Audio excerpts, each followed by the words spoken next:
And we're live. Welcome back to episode 242 of the Guns Podcast. I'm your host, Troy. And I'm your other host, Doug. We use this podcast to talk about guns and the responsible Christian gun owners' interest. On this show, we'll be speaking with Eric Dean and Jesse. I'm going to butcher your last name because I've never heard it pronounced before. Is it Ordunez? That's pretty good. Ordunez? I don't know. The Bulwarks. Yes. You got it right. Okay, good deal. Because I've never heard your name pronounced. Because I've never had a class actually with you. Like you were gone on like every time on somewhere else than when I was around. But we're glad to have you on the show tonight. Welcome, guys. Hey, it's good to be here. Now, Eric's been with us before. He's an old pro. I think you've been on one or two times before, maybe, Eric. I think so. It's been a little while, but it's always good. I think it's been like 2 years. I was telling Doug, look back, I think it's been like 2 years at least. The first time it's been for longer than that. Because it's been quite a while, but we've certainly chewed the fat time or two since then. Yeah. So for those watching in the audience or hearing about the Bulwarks, the Bulwarks is a firearms instruction school, I guess you would say, and you guys are over a large area now. You're starting to reach out in the further areas, and you've also branched out into online instruction, right? Well, we're working on the online part, and with the firearms, we focus a lot on the self-defense and certainly the mindset behind a lot of it. Right. A lot of people shoot a lot, so we like to add in the mindset, which I think is a pretty important part to add into it, I guess. Right. So now you wrote a book with Jim Higginbotham, right? Some time back. If I'm not pronouncing his name wrong too. You nailed his name. We've not written a book. We had a periodical for just a little while called the Weapon Craft Journal that we put quite a bit of detail in, but I can't get Jim settled down to. He needs to write a book. Oh yeah, he's got a wealth of knowledge there that doesn't need to go away. Right.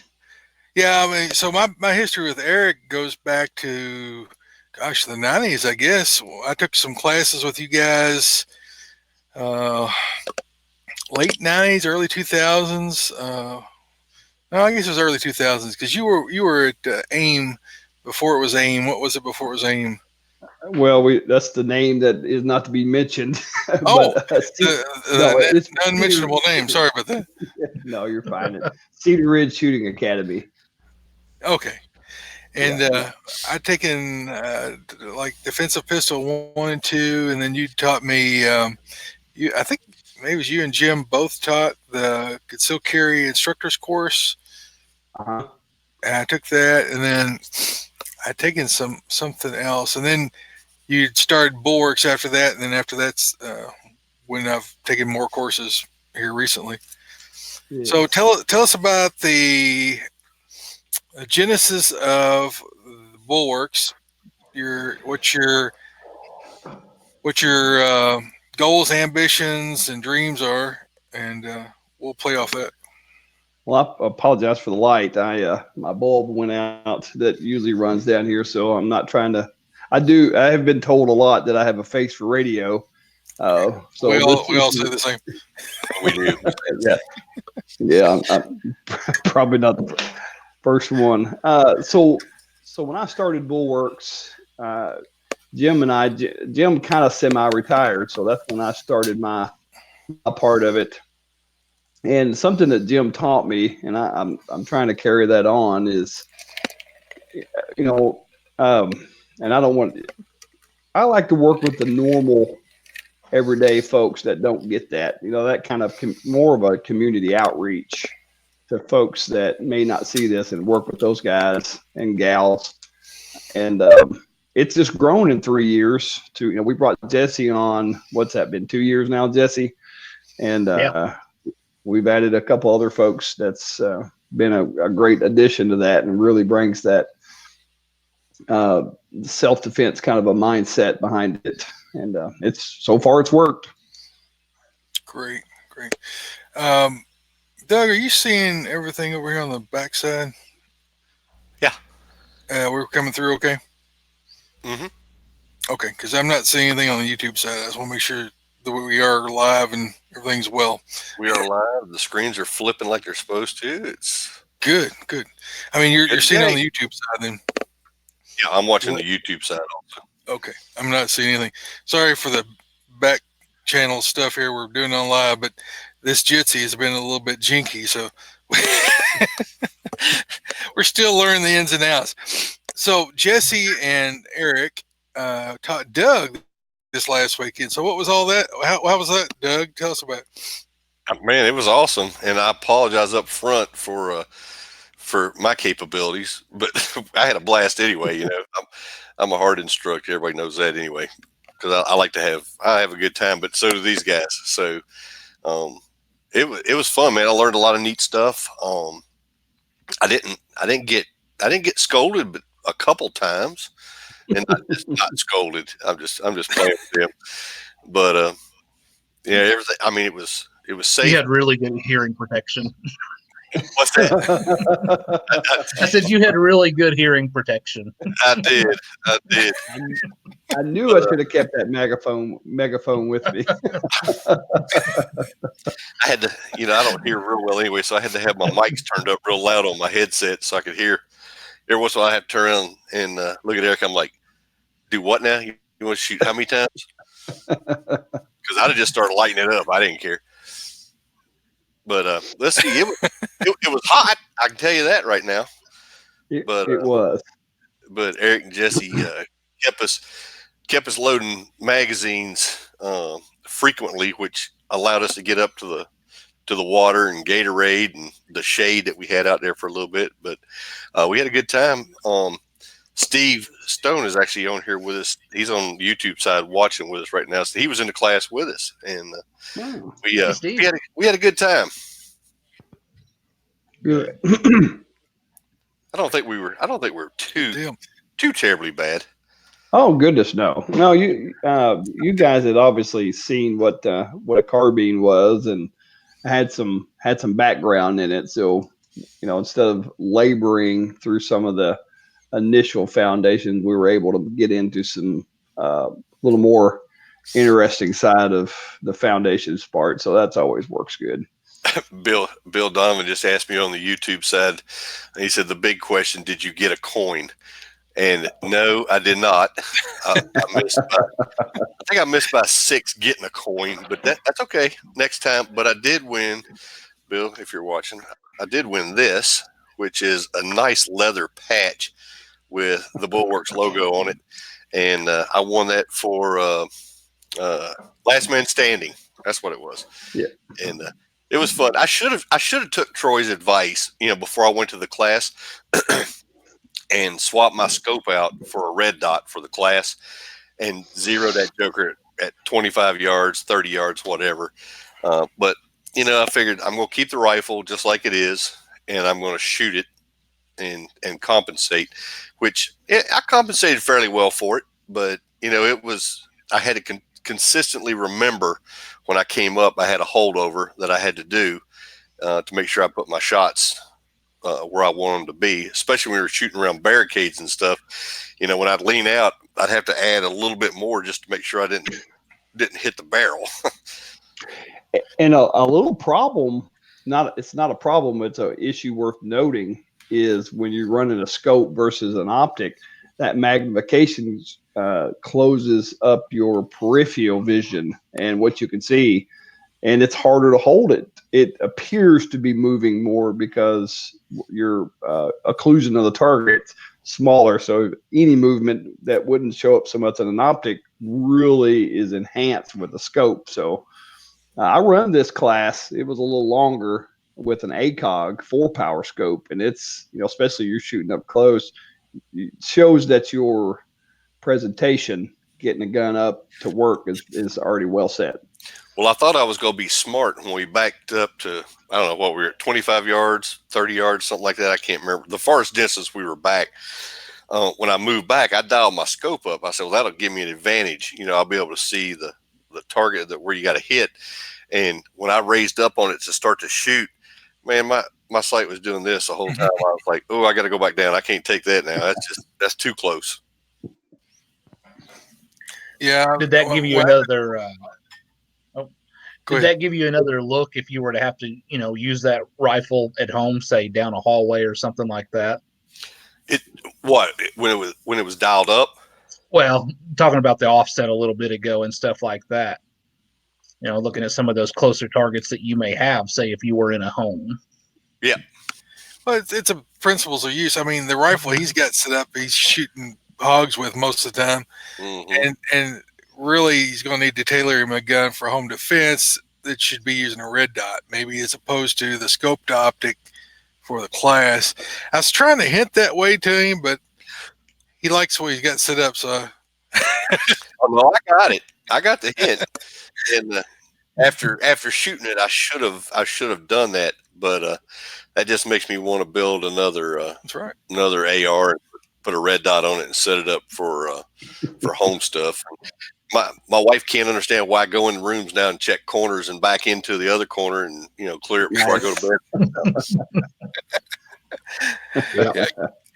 bed. Gunner came back. He's room clearing when he came back in spring.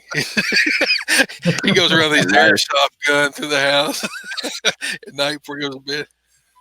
Perfect practice makes perfect. Yes, it does. It does. It was.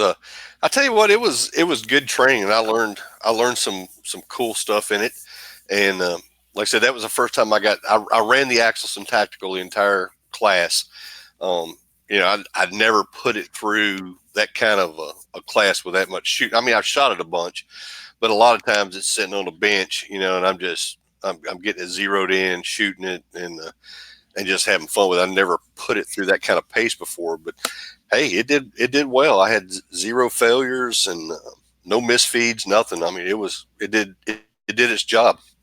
It did better than my Falcor. I know. You were saying the Falcor gave you some fits and stuff, and well, it was either the ammo but I haven't had those primer failures. I switched to another batch of ammo that I had here and been shooting since, and I've not had those primer failures. I don't know if it was the humidity and maybe it got wet with the rain in or something, or because it was just a moist weekend. But other than that, I don't know.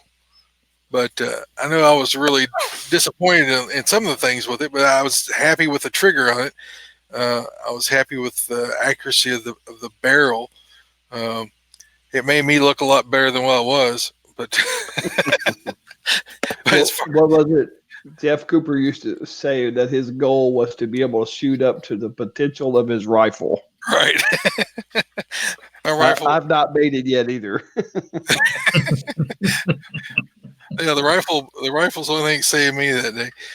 I think it was but I did have several little failures. But when you run a couple hundred rounds through a gun, you find out what works and what doesn't work. That's one of the best things about the class is you sort of try out. I mean, you sort of shake your gun out and find out what you need to get rid of and what you need to add to it and what you need to work on. Like I need to work on mag changes and I need to work on clearing jams quickly, or either the clear it or go to the handgun faster. I never was able to go to the handgun fast enough before the buzzer. By the time I've realized what was going on, it's been too late. It was funny when we were shooting transition from rifle to pistol, and I've got a bad habit that I've had all my life, and I shoot all the time the same way. When I come up with a pistol, my offhand index finger sits on the outside of the trigger well, or the guard, and that's just the way I shoot. I don't put any pressure on it; it just sits there. So Eric and Jesse do a really good job. They'll walk up right behind you and watch what you're doing, and then talk to you, as you're shooting or when you get done shooting. And Eric looked at me and he said, one thing you need to correct. He said, get your offhand down low and off the front. And I said, I know I need to, but when I come up, I've been doing it so long that it's just second nature. He said, "We'll get down, look at the target, and see where your shots are, and see if we can correct." And we got down there, and I was in, right in the center. He's like, "You know what you're doing." Yeah. And that was, fairly fast shots too, and it was I guess, lack of a better word, cold. So you hadn't had time to, that's what you're probably going to do. So I'm not going to correct something that's not broken. I shoot a lot more pistol, coming out and shooting, than I did the rifle. That's what I liked about the rifle class this weekend. It was, I've never ran one like that in a class. So I've had a few handgun classes, but never the rifle. It's the same principles, but when you got that carbine in your hand, and you're wheeling that thing around, it's a big difference. So let's get. I guess we need to get focused here because we're getting lost in the woods. This is Doug and I's problem. We get lost. Let's get refocused here. So as far as class, Doug and I are big proponents on getting training. I need to get more training than I do, but I still try to do at least 1 or 2 classes if I can a year. But so for the new guy that's got all the guns, I mean, he might have 6 or 7 guns. He's never been to a class. You need to invest the time in the class in order to find out what you don't know, and you don't know what you don't know. And so the basic beginning classes, you got like the defensive pistol class. Is that so? Tell our listeners if they want to carry a gun, handgun, and they've never had any kind of formal training, what would be the first class you'd recommend them to take as the foundation? Eric, Jess, you want to jump in? I'll back you up. Yeah, foundations of the self-defense handgun. The way it's set up, whether you are a beginner or you've had some time behind the gun, I think you can really get something out of that. We start day one in a classroom and we start talking about mindset and how we see the world around us. And we do that for a little bit, and then we move out to the range and we try to do everything from concealment. That's pretty much how we're running around day to day. And we're trying to teach people how to get that gun out of the holster, how to make that proper presentation and make those shots count. And, people that don't have training, they may struggle with that. And we've seen people show up to class. Well, my granddad taught me this, or my uncle taught me that, or so-and-so was in the Army. I think I'm okay. And then when we start running them through the proper steps, they quickly realize, hey, maybe what I had before wasn't what I needed. So the foundations of the self-defense handgun classes, that's where I would highly recommend people to start. And I think Eric would probably agree with that. Yeah, and the caveat, what you said, it's if you've been at it for a while, there are some things that I think we offer that you probably won't see anywhere else. It's not our foundations. We think it's the foundations of. You can carry those into a lot of places. I don't dig in on what other people do or other instructors, that kind of thing. But we've opened some eyes over the last couple of years, and I think that's why we've grown 300-400% since the first day we opened, because I think we offer something that you don't see every day. All right. One of the best things that I was ever told, I can't give the person's name, but I remember I was listening to an instructor, and he said, you might go to lots of different schools, and you may think that you know everything about a gun, or every way to work a gun, every way to shoot, and you're an expert. But you're paying that person to teach you what they know. And so you need to, when you go into a class, even if you think you know everything, just wipe everything that you think you know away. Listen to that instructor, follow what they're trying to teach in that class, take away the nuggets of that class, the things that you can help you get better, apply that to your life. But don't sit there and try to teach the class. Don't sit there and try to argue with the instructor about how you're doing it wrong. Just shut up, listen to what they've got to tell you, take it all in, and use what works best for you and move forward. And so that way you can go to any instructor at any class. I mean, and there's some real duds and there's some really great people out there, and they're all over the country, but all over the world. But as far as when you go to a class, I try to tell the people that take concealed carry classes through me. I'm like, don't stop with me. Go on to the Bulwarks and get some more training. Go on to another, whoever you respect, but always go in like a new, like you're learning something new for the first time. Don't reject anything. Take it all in and try to learn as much as you can of it, and apply it to apply it and then practice it. Put that as part of your regular practice and gain as much as you can. Because Jesse might teach something different than Eric, but and then another instructor might teach something different, a little bit different way, because they've got different backgrounds and they've had different life experiences, and those things can all be useful to you. But don't throw things out. So the foundations class would be good, even if you see what I run into as concealed carry instructor, and I know Eric and Jesse both run this too. You got guys, I've been shooting for 50 years before you was born, and I don't know why I got to take this class. This was before, of course, Kentucky went constitutional carry, which I'm fine with. But they would come in, they would be taking their 6 guns, and they'd be pointing them in the sky and cocking the hammers or pulling down. And I'm like, you can't do that. It's not safe. Yep. I run my cousin off the range doing that in a license class. I was like, you're gonna get somebody hurt. You're gonna shoot over the bird. That's right. And but you just when you're paying somebody to instruct you, do what they call you to do, because there's a reason for it. And then by the end of the class, you'll probably have learned what the reasons were for it. But so the foundations class is just one of the classes. So you got, when you build on that, we're just going to stay with pistol at the moment. So going on with pistol, you've got the next level. What would that be? So it's a tactics class, and that basically we take those foundations that you learn in, obviously the foundations class, and we start applying them more into a how to deal in certain situations. We get a little more into room clearing and I'd have to get my TMD. So we start applying those to faster shooting, quicker reload. We don't have to spend a lot of time on reload. So we start moving more, which is being more dynamic. And then it goes into the advanced part where we actually get in the vehicles and actually have some really nice reactive targets, a lot more intensive night fire shooting, moving at night. Jesse, you think we should make a little tease about our calendar for next year? Yeah. Oh, there's a few new classes on there.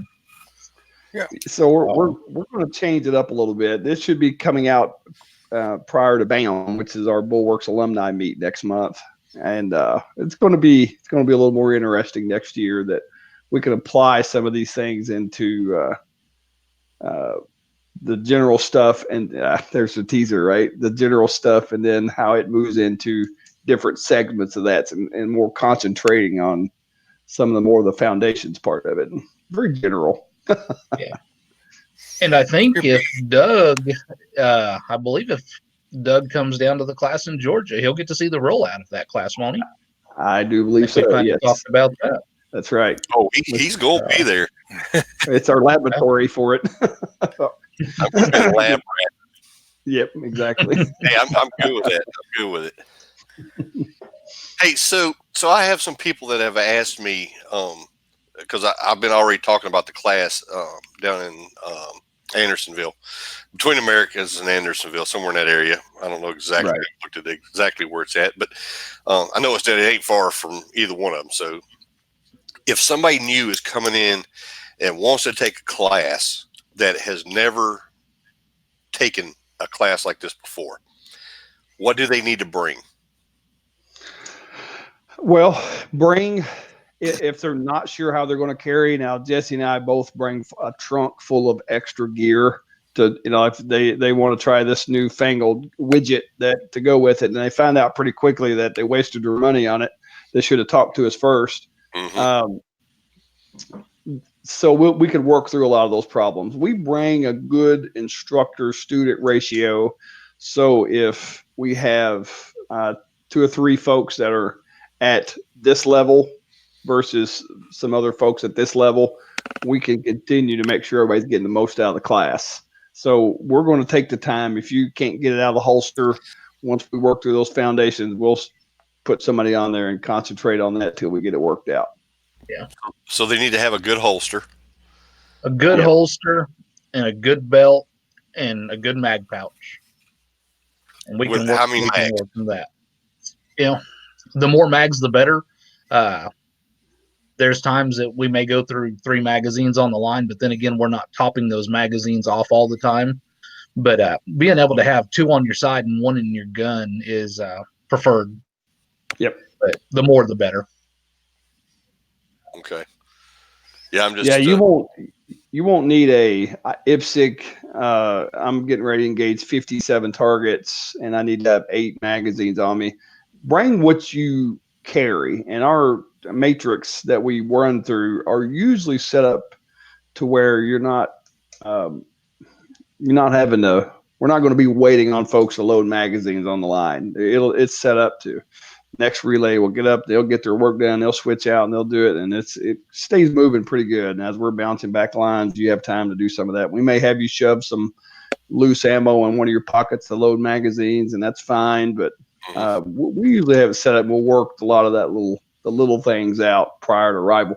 And with social media, ask us a question 2 weeks out, 3 weeks out. Give yourself time to.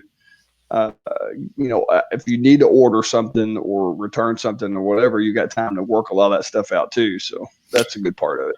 Yeah, you guys usually send out a equipment list or expected things you should bring with you when you do the registration, when you buy the tickets and stuff. So, yep. Yeah, if a student is looking at signing up class, before they ever sign up, they can look at the class description.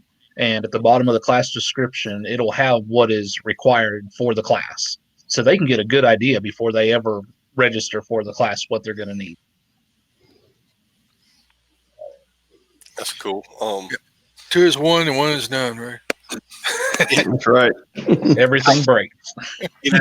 That's just like the rifle class last week. I learned a lot as far as what do I need to carry and what don't I need to carry.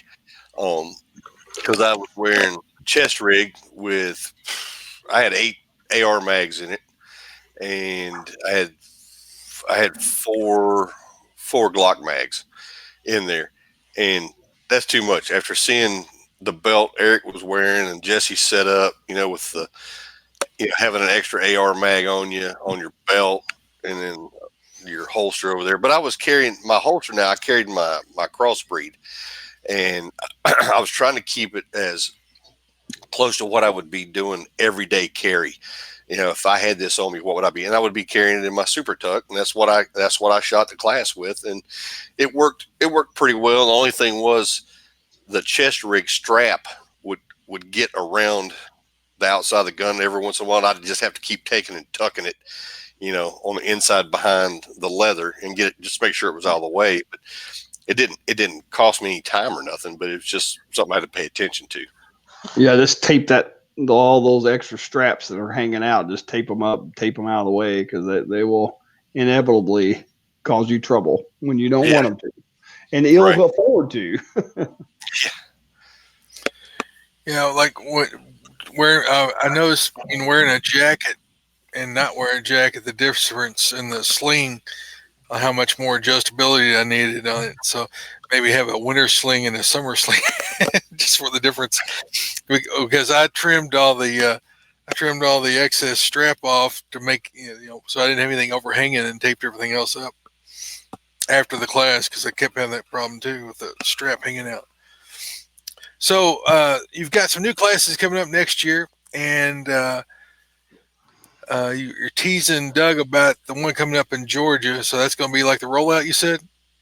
Yeah, it's going to be our general handgun. So we're going to apply some of the obviously the foundations portions of this, and add a little bit of the tactics in. So we're not to breeze through these foundation stuff. We're going to hit them well. But we're going to break down one-day classes to cover more intensely long-range handgun stuff, cover in a day, and kind of adding in that way. Am I saying too much, Jesse? No, No. not at all. But So- the general handgun will be more entertaining for sure. So are you gonna have another tacos and tactics class? I think it'd be a great idea. That one was definitely a hit. People, when are you going to do that class? It started out as a joke, but then it actually became something. So I imagine we'll do that one again. Tacos and tactics. Oh yes, Yeah, that was down at your place, wasn't it, Jesse? it was. And we filled that class fairly quick. Uh, Everybody came out. We shot all day, learned some new stuff, and then we feasted. So it was a great day. Mason Wortham went home with the Tacos and Tactics trophy. So we'll see if he gives that up this coming year. Good deal. So along with farms training, you guys also do medical training. You do the tactical tac med class. Is there any other classes that you guys are looking at changing up for next year with this new rollout? Well, I think we're going to keep on the medical part. We're going to keep our castle defense class, which entails teamwork. One or two people generally is the best. And we've tied some folks in that you can still bring somebody you may not live with and attend this class, but there's a lot of the medical training involved with that. So a lot of it is if you fail to do something correctly, you'll no doubt have to fix a sucking chest wound or something fairly quickly on the fly. So it's always a pretty intense class, 3 days there. That's part of the castle defense. Correct. Yes. Okay. So for listeners, explain the castle defense in a little bit more detail, please. Well, castle, as everybody that's familiar with bulwarks, we kind of have a castle there, but castle is also our home, and it's more about how to operate with another person around you. And we're already kind of doing it in a range because there's other people to your left and right with guns. This is more about moving around them, how you can do that tactically safe and not just rudimentary safe, but how we can do this still be dangerous to the bad guys and not each other, and how you can fix problems with our guns and ourselves, medically speaking, kind of taking that self-care first and then buddy aid and then still dealing with the threats that come up. And we've had folks use carbines. We've had folks use pistols. I don't think we've had any shotguns yet in that, but it'd be perfectly fine to do that. But it kind of applies some of that stuff you learn in your handgun and carbine rifle classes and applies that to how to operate as a team over a couple of days. So it's pretty intense. We usually like to have folks that's got a good foundation before they come to that, though, because you're moving behind folks, shooting past folks in some capacity. So it's always worth, it's a good class, though. It's one of my funner, more enjoyable classes to teach. So they need there's some prerequisite courses, or they need to be known by you guys before you'd allow them to take that class. Yeah, definitely. If do well in a foundations class is certainly acceptable. There's some other schoolhouses out there. If you know who Tom Gibbons is, that's and other folks too as well. But that's just somebody that stands out. You're going to be okay, no doubt. So anything other than the new classes rolling out, you guys want to leak out here tonight for listeners that tease them with to get them signed up? We're going to roll out a shotgun class this year. That's going to come That's going to come out in November. This month. We're already into September. The year is moving fast. We're going to do a speed and accuracy preservation class. So try and get people to speed up their shooting, but at the same time understand, accuracy still applies. So we'll do a 1-day class with that, and that's what we've got for this year. I would like to point out too, though, if somebody is wanting a medical class other than the castle defense class, and you kind of mentioned it a minute ago, we do that TAC Med class, and we do that. That's usually a winter class when we can be indoors. So we'll probably roll that out again January or February. I've got to look at the calendar and see where that's at, but that's one of our winter classes. So. And Jesse doesn't even know about this or anybody else. I'm working with another guy at the moment. He's really good, and we're putting a class, an AK family operator class together as well. Don't have dates on that just yet, but him and I have been working together over the last little bit to kind of see if this is something that we want to do. And I think we do, because I know there's a lot of people that run those, and we've done them in the past, long time ago, even prior to AIM. And I think it's a relevant platform to use too. And I know a lot of people keep those in the gun safe. So I've never, even when I was a gun dealer, I sold a lot of them, but I never did. I never did keep one. This is one of the guns I've been around a lot, but I never kept one, never shot one. Now that I sort of want one, it's like, man, those things are high these days. They used to be able to be, yeah, you could buy 3 of them for under $1,000, but now they're like, good gosh, they're $700, they've $800, $900 base price on them. Now for anything they've work. come a long way. That's for sure. I had one. I tricked it all out, and it just, it was fun to go to the range with and plink for a little bit, and then I just kind of got bored with it and bought more ARs and got rid of it. It's a great round, especially under 200 meters. It's a great round for that range. But as far as, I just never really got into it. And then now that I sort of am interested in it, I'm like, I don't have that kind of money to throw around anymore. This retired business, man, it can put you on a budget. Troy, you and Doug, I'll throw one more thing out, and I don't want to harp on your guys' time the whole time, but I do appreciate you guys having on us. But we're teamed up with Charlie Sisk, and we will be we're doing a small class this month with Charlie in a precision rifle class. Very difficult. And we'll be adding that, no doubt, next year's calendar. We'll have a really good precision rifle class in that too. So that's a tough class too. He suffers no fools either. Yeah. So we're proud to have him helping us out on that. Yeah, that one filled up quick. That was on the alumni side, wasn't it? It didn't. Yep. It was gone in a day. Yep. Less. But that's cool. Yeah. I've talked to Charlie quite a bit, trying to get him some bird dogs out there. All right. So since we've covered everything, where are they going to find you guys at? Social media, websites? Well, you can look us up on Facebook with The Bulwarks. I mean, we all hang out there on Facebook. The website is thebulwarks.com, and just look for the little castle. And that's where we're at. The castle. There it is. I left my coin upstairs, Doug. I should have brought my...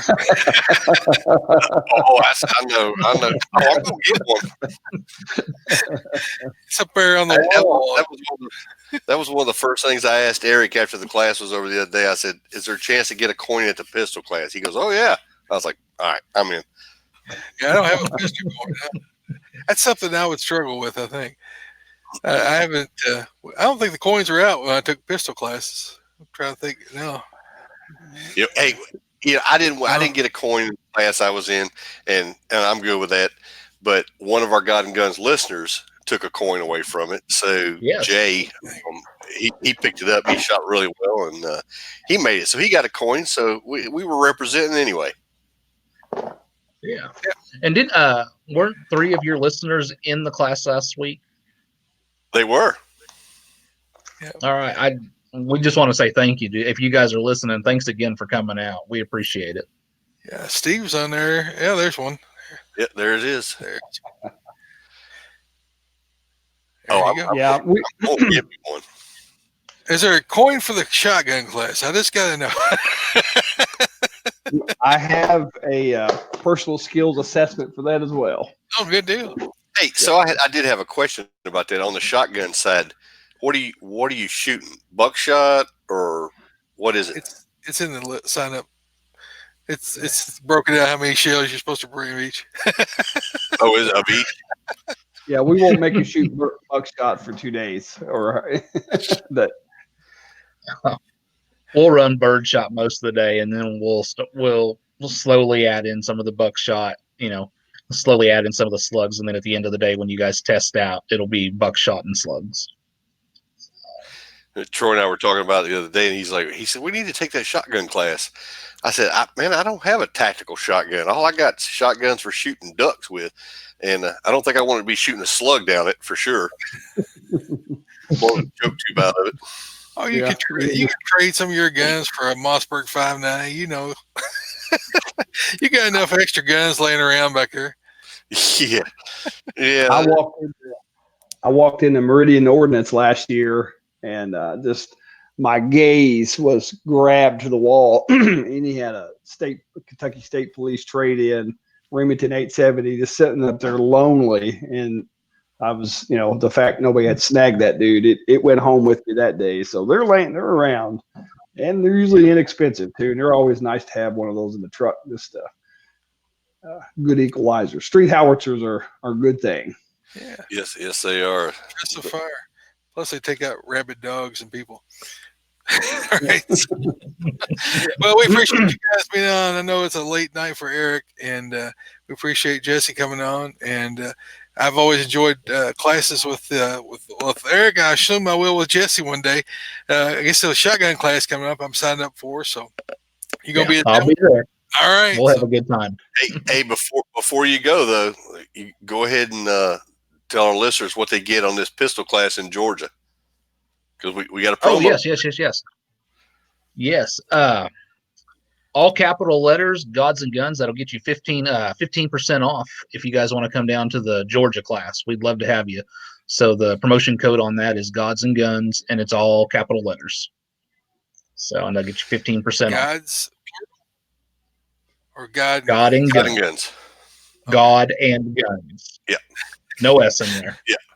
So we should have a lot of listeners in Georgia that would like to take this pistol class. I know, and I have, like I said, I have several that I work with that are already interested in taking it, and they've already been asking me what I need to bring. I said, I'll let you know. And what's the date again? Shoot us questions on Facebook. We're happy to answer that stuff. So it's going to be December 14th and 15th. 14th. Correct. Okay. Yep. All right. And I don't have the range name right in front of me, so I apologize for that. I should have had it, but Bullseyes don't shoot back. That's the name of the range? Yep, that's it. Bullseyes don't shoot back. That's right. Okay. That sounds like a Georgia name. He's a gun sight alum, along with myself and Jesse. And we've known him for quite some time. Before I go, Troy, thanks to you and Doug for what you do, keeping God up front, and for what we're doing. And in a time that's not as popular as it is, I think it's still the right thing. And I appreciate what you guys do, having us on, helping us out. What you guys are doing are definitely the tip of the spear for what your ministry is good. And I support you 100%. Well, thank you. Indeed. All right, guys. Well, we'll let you off the hook and let you head to bed. All right. Take care. Thanks again, guys. Good night, guys. Good night, guys. Good night. All right. I was glad to have them on and catch up and see what all's going on this fall and next year. So I might try to do that class. Is that the defensive handgun? Is that the first class, foundation class? The one down here in Georgia? Yeah. Yes. Okay. Well, I might come down and visit if I got time. You come down and shoot with us. Come down and try to get a coin. I know. And Eric was saying that any of their classes, you can come in if you want to try to re-qualify when they do the assessment test and try for the coin. So, hey, I was like, heck yeah, I'll try that. Yeah, their instructor in our class shot it cold, shot a 92, same as me. Did he? The other instructor, and I'm drawing a blank on his name right now. I'm sorry, but yeah, check them out, guys. They're no kidding. They're good. They're good people. Very knowledgeable. Very serious, and very. Uh, they have a lot of patience with me, so I'm sure they will with you. As they did me. It was. Let's see. One thing Eric kept he got me on every once in a while. You know, you go to training classes with different people and this that you try to do what they tell you to do. And I have always been trained when I'm doing an AR mag reload. You know, drop your mag, put the new mag in, reach under the bottom, and just smack it just to make sure that it's seated good so it don't fall out on you. And Eric kept catching me. He's like, "Don't smack it." He said, "Pull it. Just make sure it stays up in there. If you pull, you're good." Oh, And they are. yeah, every once in a while he'd catch me. You know, I'm reloading. I grab my mag, come up, and I pop it. He's like, "What?" You get double feet sometimes on that. Yeah, sometimes you do. You know, and I actually dropped a mag, and I saw what he was talking about, which kind of put it in perspective. When I dropped the mag, it wasn't empty. I was just doing a reload while I had the opportunity. And when I dropped the mag, when I went to go pick my mag back up, I had one round in the top of the mag stuck straight up in the air. I was like, Same thing happened to me. I was like, okay. Well, we want to thank our bandwidth sponsor, the Farms Radio Network. We're going to get back on track so our people will be able to get to bed before too late. Man, it's already been 40 something minutes. We did ramble on. But that was our main topic, so we'll hit that. It was a good ramble, though. Yeah, it was good stuff. Well, we want to thank bandwidth sponsor Farms Radio Network for hosting all of our shows up there on for y'all to be downloaded. And I was just Googling. I Google their name. Every once in a while, I Google God and Guns podcast. And it was like 5 or 6 pages of links that were actual good links. But there was all kinds of podcast, whatever you call them, downloads or feed burner and link in. I mean, there was about, I don't know how many different ones had redo our show. Oh, reposting. And then people I've never heard of have our show set up like it's their own page and trying to sell stuff around it and all this stuff. Really? But there's tons of different podcast apps and podcast download sites that have our show on. So I don't have any idea how many people are listening to us. I know every time we've asked, there's like at least 11 or 12 different platforms that people are downloading our podcast from. So sometimes people ask me how many downloads are we getting, and from just iTunes, we're up to thousands and thousands. You get once you get out of iTunes and all the other different ones, there's no way to keep track of them because the only one you really have any number from is the ones from iTunes, and then everybody feeds off the iTunes feed. So it's just untold how many different places our stuff's reposted. It just coming to my mind when I was talking about the Farmers Radio Network. Also, we want to thank. Well, we're still up at the top, aren't we? Crossbreed holsters. Hey, you heard us talking about it a while ago. I carried my Crossbreed Super Tuck in the class that I was at with the Bulwarks the other day, and it performed well. And I used it, and I think I even posted a picture from the class that I was leaning out around a barricade, and you could actually see the Crossbreed holster and my Glock pulled up on my back, and I wore it the whole time. It was comfortable, even though it was hot. It wasn't uncomfortable at all. It just works. They're great holsters, and they got a holster for you. So go check our buddies out, crossbreedholsters.com. Carry the cross. Carry the cross. I am carrying the cross right now. I am too.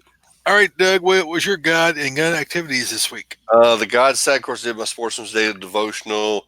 The God side on Sunday, I was at the range, and so that's where we're at for the 2-day class. So God was involved in that. We prayed before, and I promise you, I was praying the whole time. Don't mess up, don't mess up, don't mess up.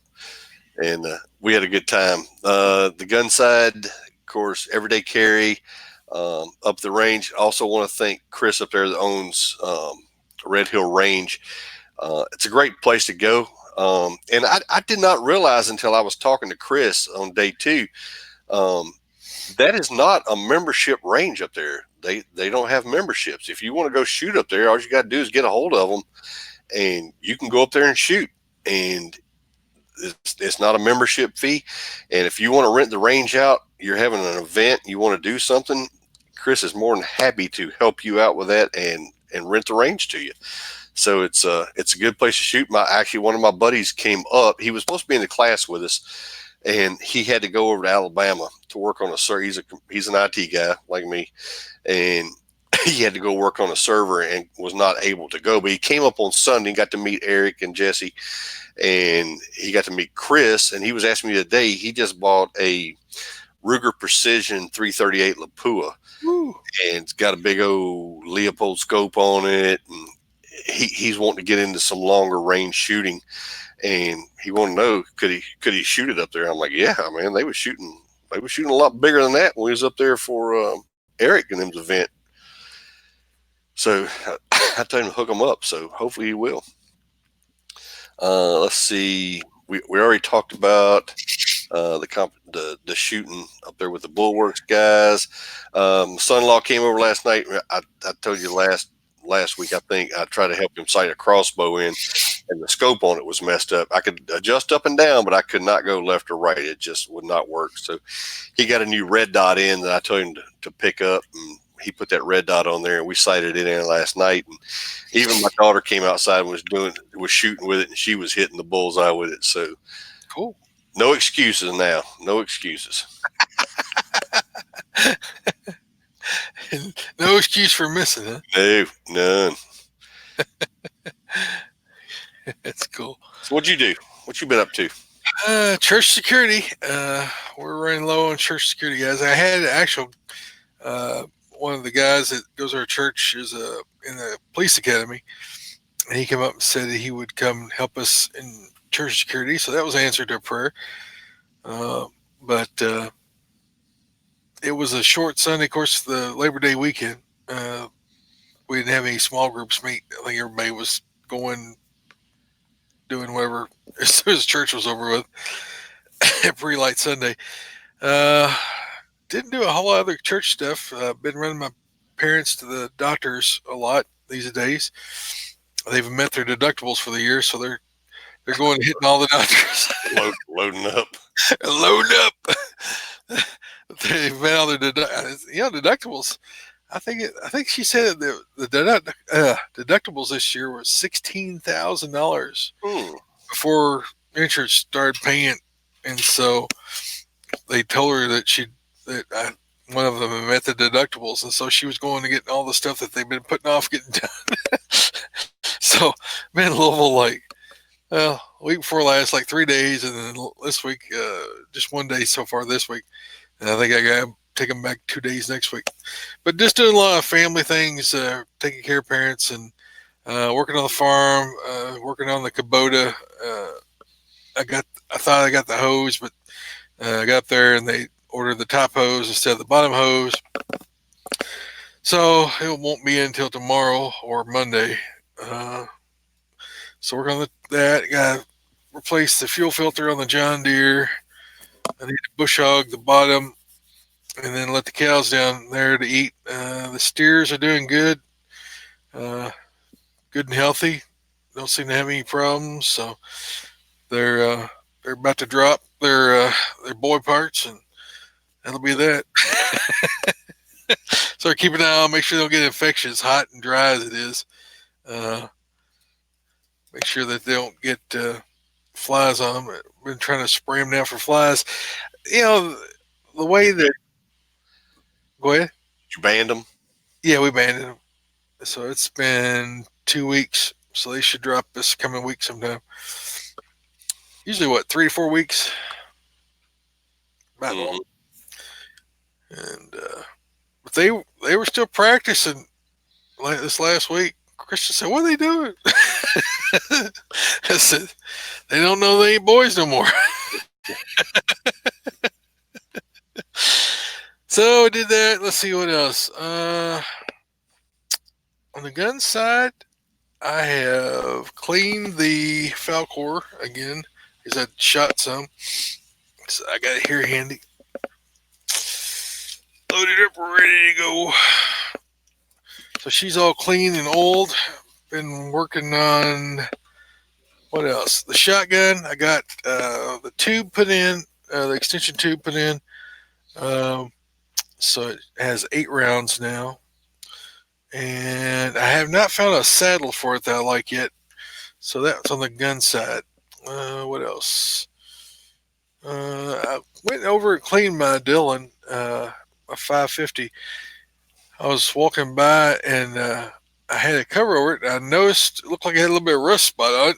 And I pulled the cover back and it did. It had some rust on the on the powder charge bar. So I slipped it out and dropped it in the ultrasonic and wiped it down real good and oiled it back up. So I don't know how I got rust. There's no water anywhere in here that I can see. This must be the basement that has enough humidity in it to cause it to rust. Thought everything oiled good enough, but that's about all I did here. I'm getting texted like crazy. Let's see. That's pretty much it. EDC check. Carrying the Glock 30S as usual. In my Super Tuck. And all the rest of the stuff is in the show notes if you guys care. What are you carrying tonight? Got my Glock 19 in my Super Tuck. Super Tuck. I'm not wearing it because I don't have a belt on at the moment, so I just got her hanging close. Good deal. I got my FT3D. It's a ham radio. I've been enjoying this week. When I went to Louisville, I was using that, and there's lots of repeaters in Louisville, so lots of Yaesu System Fusion repeaters up there. So I was able to, everywhere in Louisville, log into it and listen to the conversation. And while I was waiting at the doctor's offices and hospitals and all kinds of fun places like where you work. Yeah. Got any feedback? We did not have any feedback today. I checked iTunes and stuff, so we didn't have any. So, I did meet with this week or last week. I met with. I'm losing my brain, man. I met with, who did I meet with? I met with Bill Donovan. oh, did you? Yeah, he came. He was going to Glasgow to work on something for work, and he happened to be going by where I live, and so he stopped on his lunch break, and we got to hang out and talk. And got to find out more about Bill, and he got to find out how ugly I was in person.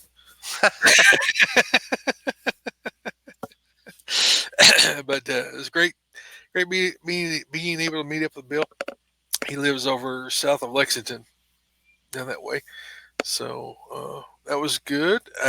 Every once in a while, when you guys are passing through, I've opened the invite if you guys are passing through Central Kentucky, which not very many people do. But if you do happen to pass through here, let me know. We'll see if we can have lunch or stop in and say hello. Yeah, anybody riding down the interstate heading to Florida, I'm right off the interstate, so hit me up anytime. I'm about 7 miles off the interstate, maybe 8 miles, maybe 9 miles off the interstate. If you go west, through cow pastures and stuff. There you go. Let's see. So that covers that. Joke, you got a comedy corner section here. I do. Chad hooked us up again, sent me some good stuff. These were like one-liner things I thought were kind of funny. So I thought I'd put a couple of these in there. The first one is, studies have shown that women who carry a little extra weight live longer than the men who mention it. I thought I was reading them off as he sent them to me the other night. I read them off. I started just laughing. My wife's like, "What? What are you laughing at?" So I told her, and she goes, "Oh yeah, that is pretty funny." He said, "Then it's true." And then, and then, of course, my wife will love this one. Said it was. The question is, do you know why Trump doesn't wear glasses? Because he's got 2020 In the bag. in the bag. Yep. Well, we're on to Bible verses, and I've misplaced my book, of course. Where'd my book go? Seriously, where'd my book go? Where's my book? My book? Oh, there it is. All right, found it. So this week, we're continuing on in our series, 40 Things to Teach Your Children Before You Die. In chapter 3, the title is The Bible is God's Truth. And the reference verses here are Proverbs 35. And every word of God is pure. He is a shield unto them that put their trust in him. And again, that's Proverbs 35. And so, the world claims that the Bible is a mythical book, but we know that it's truth, those of us who are believers. It goes on, it really breaks this out well, but it talks about how that the Bible was written over a 1500 year period by 40 different authors. The vast majority of those who were martyred for their faith. And it says, when you die for something you knew to be a lie. And then it goes on just statistically to prove that Jesus fulfilled 351 individual biblical prophecies. The mathematical probability of one man fulfilling only 8 of these prophecies is about 10 to the 17th power, or 1 in 100,000, million, billion, trillion, zillion? Is it zillion after trillion? So a number so large that it would be equivalent to laying down silver dollars 2 feet deep on the face of the state of Texas, marking only one of them, and having a individual man pick up a marked silver dollar, a blindfolded man pick up a marked silver dollar. So it's statistically impossible, because God fulfilled every one of the 351 prophecies throughout the Old Testament of the Bible. So the Word of God is true, and it is biblically true, and it has been proven with artifacts, with archaeologists are all the time uncovering towns and finding things that were told about in the Bible, that it prove it over and over and over again to be faithful, be able to be, you can put your faith in it, you can stand on it, and so that was the Bible verse for the week, Proverbs 35. Every word of God is pure. He is a shield unto them that put their trust in him. And I can attest to that myself, because I've used that shield a lot. Yep. Well, we've already done our main topic, where we normally would have that at. So going on to, if you guys want to know more about the Bulwarks, again, it's thebulwarks.com, where you can find them on, you can find Eric on Twitter. You can find the Bulwarks on Facebook. Mm-hmm. And I think he's also on MeWe, because he set up a MeWe page in case they get banned as well. And then you put the show notes here about the class coming up, Andersonville. Yep. And hey, remember that promo code is good if you're a God and Guns listener. So use God and Guns as when you sign up and put it in there. You get. I thought it was only going to be 10%. So Jesse had emailed me and told me yesterday, the day before, that they made it a 15% discount. So that's pretty good savings. Yeah. And we get to go shoot. 2-day class. What's that? A 2-day class, that's a lot of money. Oh yeah, absolutely. Hey, every little bit. More money. All right. So how can you help us out? You can buy some patches and stickers. We kind of ordered just a while ago. I got a message at one of our regular listeners just bought something. Where is it at? Shopify. Yeah, we just got another order in. So we appreciate that greatly, people. When you buy things, it really helps us out. Bill Hooper. Uh, Bill's been on here before as well. So we appreciate that order. And if you want to buy some patches and stickers, great. You can help us out by clicking on the show links for DeVore, DeVore's Optics Plant Clearinghouse, and I haven't bought anything off there in a while. I've been really tight on my budget this year. We've had quite a bit of expenses that weren't expected, so I've been trying to keep from spending more than I have to. I've been having to ration my cigars, man. It's been tight. Hoplite armor. If you guys need some body armor, check out our buddy Lyman Bishop over at Hoplite Armor, and use our link, and he'll send us some love. And Zija, I've been shipping out a lot of Zija. I forgot to put that in the store. I need to put myself a note so I won't forget that after the show. Because I mentioned it last week, and someone's already asked me, "Hey, I didn't see that in the store." Just need to open for samples. If you want to know more about Zija, I've talked about it several times. I'm not going to drag it out tonight because it's getting late. But go to God and Guns, all spelled out, .myzija ZIJA.com, and you can find out more about it. You can order, you can sign up to be a distributor, you can sign up to just buy the product, or you can see my testimony. And if you got more questions, you can text me or email me, and I'll try to do my best to help answer the questions for you. You got the next couple? Yeah. So crossbreed holsters.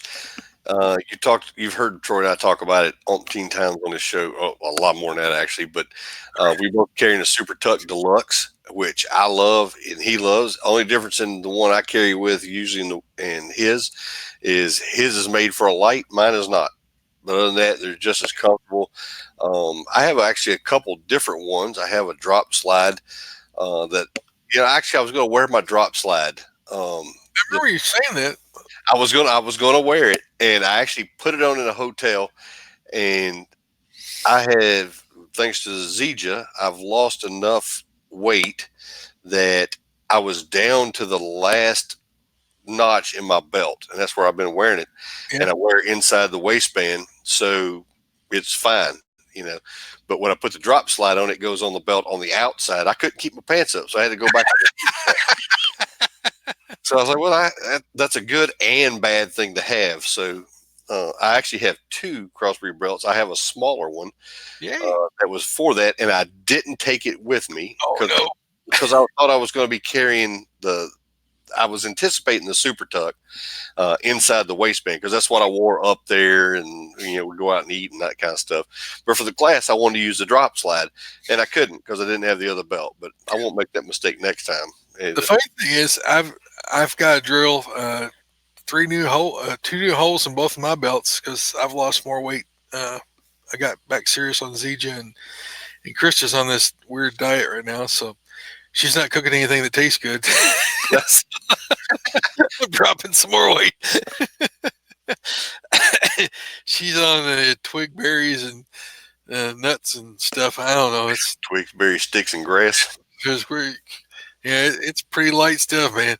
So, but we're all losing weight. And I've been getting around quite a bit on the farm here, so it's sort of shaking it off too. Yeah. But the Zija, man, it's for real. It has helped me seriously lose some serious weight. All right, so does that cover yours? Anyway, crossbreed holsters, use our promo code GNG, get a discount, 10% on us for listening. Also, Axelson Tactical. You heard me talk about it a while ago. I used the Axelson up at the training class this past week. Flawless, worked like a champ. And I tell you, a lot of people, everybody that walked by that was shooting with us or whatever, wanted to check out the Axelson Tactical. One, because it's camouflaged. It's got the military camouflage Cerakoting on it that Jeff and them hooked me up with when we got them.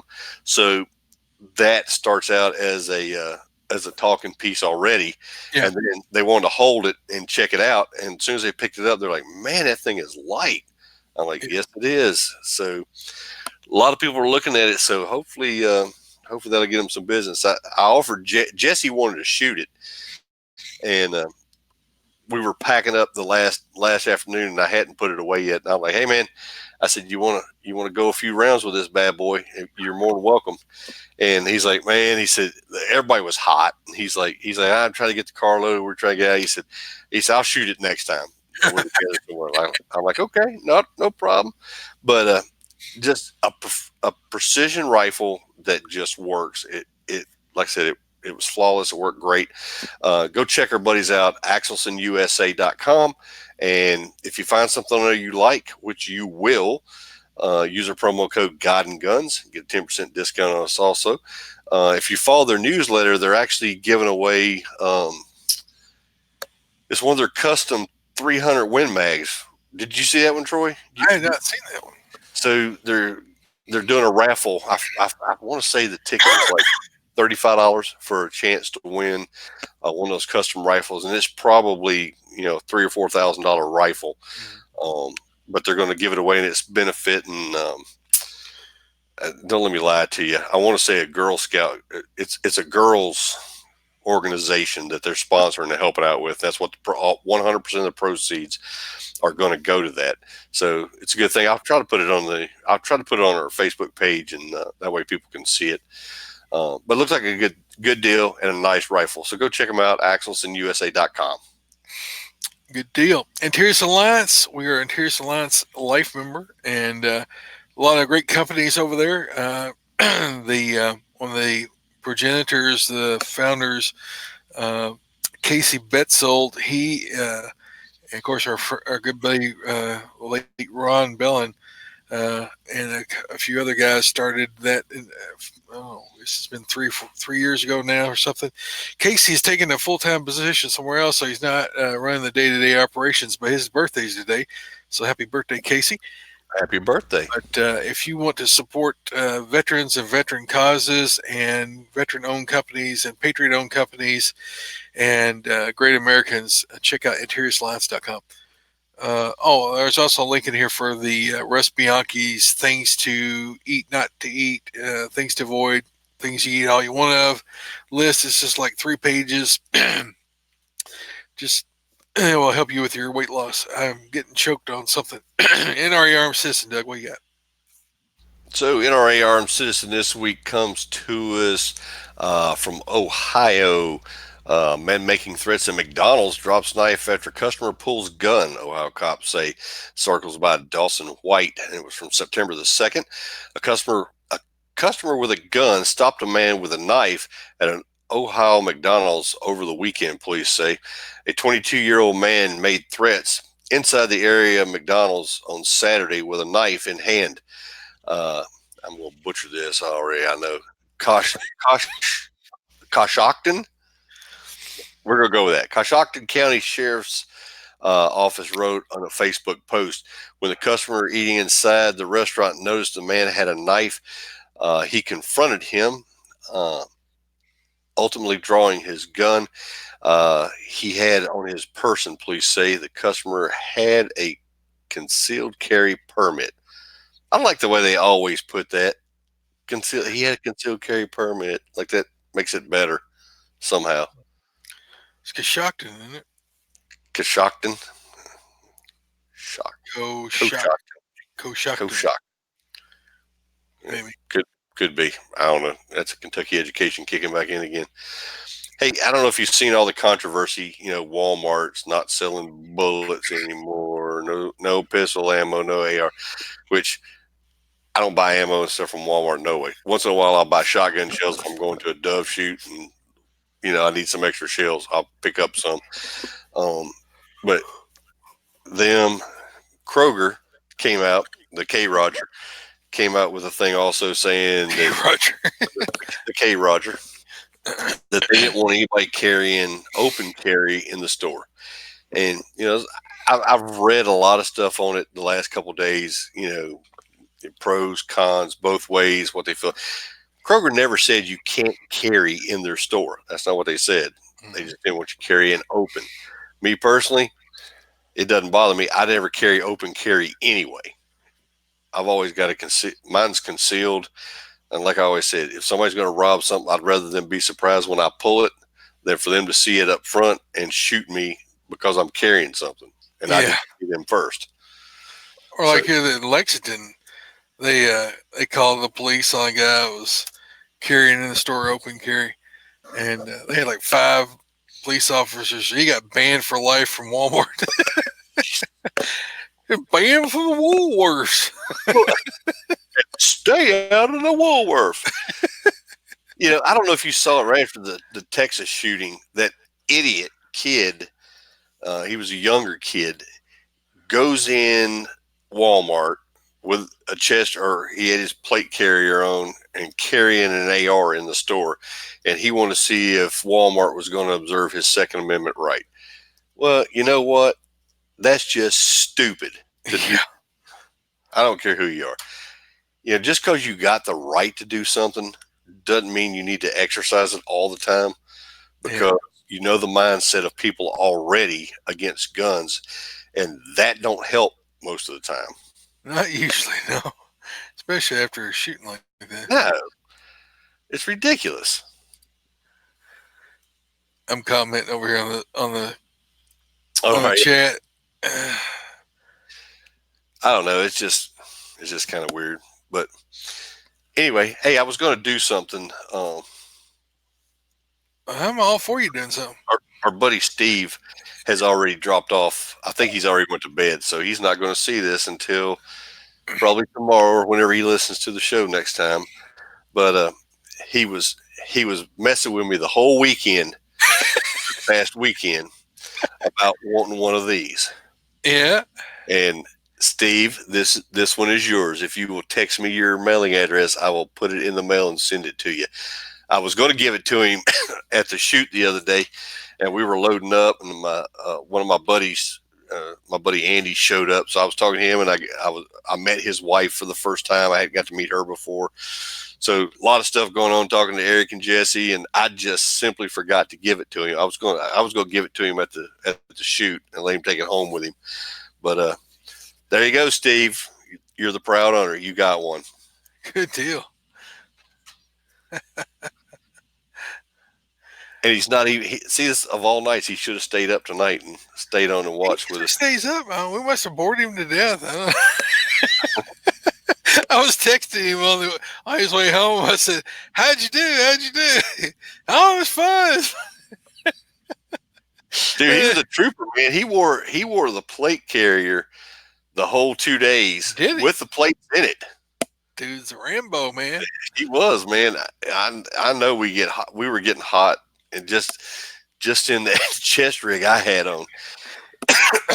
It got must hot. have been some bad shooters if he's wearing armor the whole time. He never gets the chance to wear it, so he was going to wear it. It justifies his purchase, huh? That's it. I was commenting over here on the side. They was talking about the Blackstone grill. Uh-huh. And I said, Christian's been wanting me to get one of those Blackstones because she's been seeing your post with all that food. Grill. Right. That looks good. I said, yeah, but they don't come with a Doug. Hey, 3 or 4 of my buddies' wives have seen the same thing. They follow me too and see the posts and stuff. And they went out and bought their husbands the Blackstones. Here, watch him cook. Yeah, they're on sale at Walmart. They're like $100 something off right now. Are they? Oh, you need to jump on that. And I said, well, I can't go to Walmart no more. Well, you can go. They usually get the Blackstones in the outdoor section, so you ain't technically got to go in. You just pay him through the door. Take my money. You just buy it online and just show up and grab one. Huh? You just have it shipped to your house. That's funny. That's funny right there. Yeah, they don't come with a Doug. Somebody's got to cook it. All right, we're going to wrap this up. Anybody got any final questions before we put this in the drawer? Let's see. Yeah, we're $1.20. We're wrapping this puppy up. Yeah. All right, so send your feedback to Troy at GuyGunsPodcast.com, or At GuyandGunsPodcast.com. please tell your friends about us and like us on wherever. Like us on Facebook, leave us an iTunes review, follow us on Facebook, facebook.com/GuyGunsPodcast. Subscribe to us on YouTube. Click that subscribe and the notification bell thing so that when we go live, you'll get a notification that you know we're on here. Twitter, I'm on Guy Guns Pod, and I have my own personal account, and I get the two confused sometimes. So if you see some political stuff on Guy Guns Pod, let it go. Instagram, I'm over there. I've been putting some ham stuff over there. I think people get tired of the ham stuff, but it's part of my stuff. It's part of my everyday carry. That's it. MeWe, I have a presence on MeWe. Somebody set up a Guy Guns Podcast page on MeWe using our picture. I know. I saw that. I don't think I gave anybody permission to do that, but we already have a Guy Guns Podcast page. So if you're the one that did it, take it down, please, and subscribe to our page. If not, I'm going to have it taken down because I don't want people confused. I think he's a listener, but I just don't know why he would set up a separate page for the one we already have. Our website, Guy Guns Podcast, Doug's going to fix someday in the future. Hey, I've actually already started working on it. He's working on it. Yep. So I'm just building a new one. I'm getting off WordPress. okay. Well, just let me know what I need to do on my side. So anything else, Doug? That's it, man. Any other questions over here on the comment section? Yep, there's Bill. We had great lunch last week. I don't know about great. It was edible. Hey, it's the local grill over here. Jeff also put on there, it looks like I'm always feeding an army. If you saw all his family there, you understand why he's cooking so much. Yeah, when all the kids show up, it's a big crew when they bring everybody with them. All three girls and their families. Yeah. Let's see. Yeah, it's a herd. It's a herd to feed. It's like my house.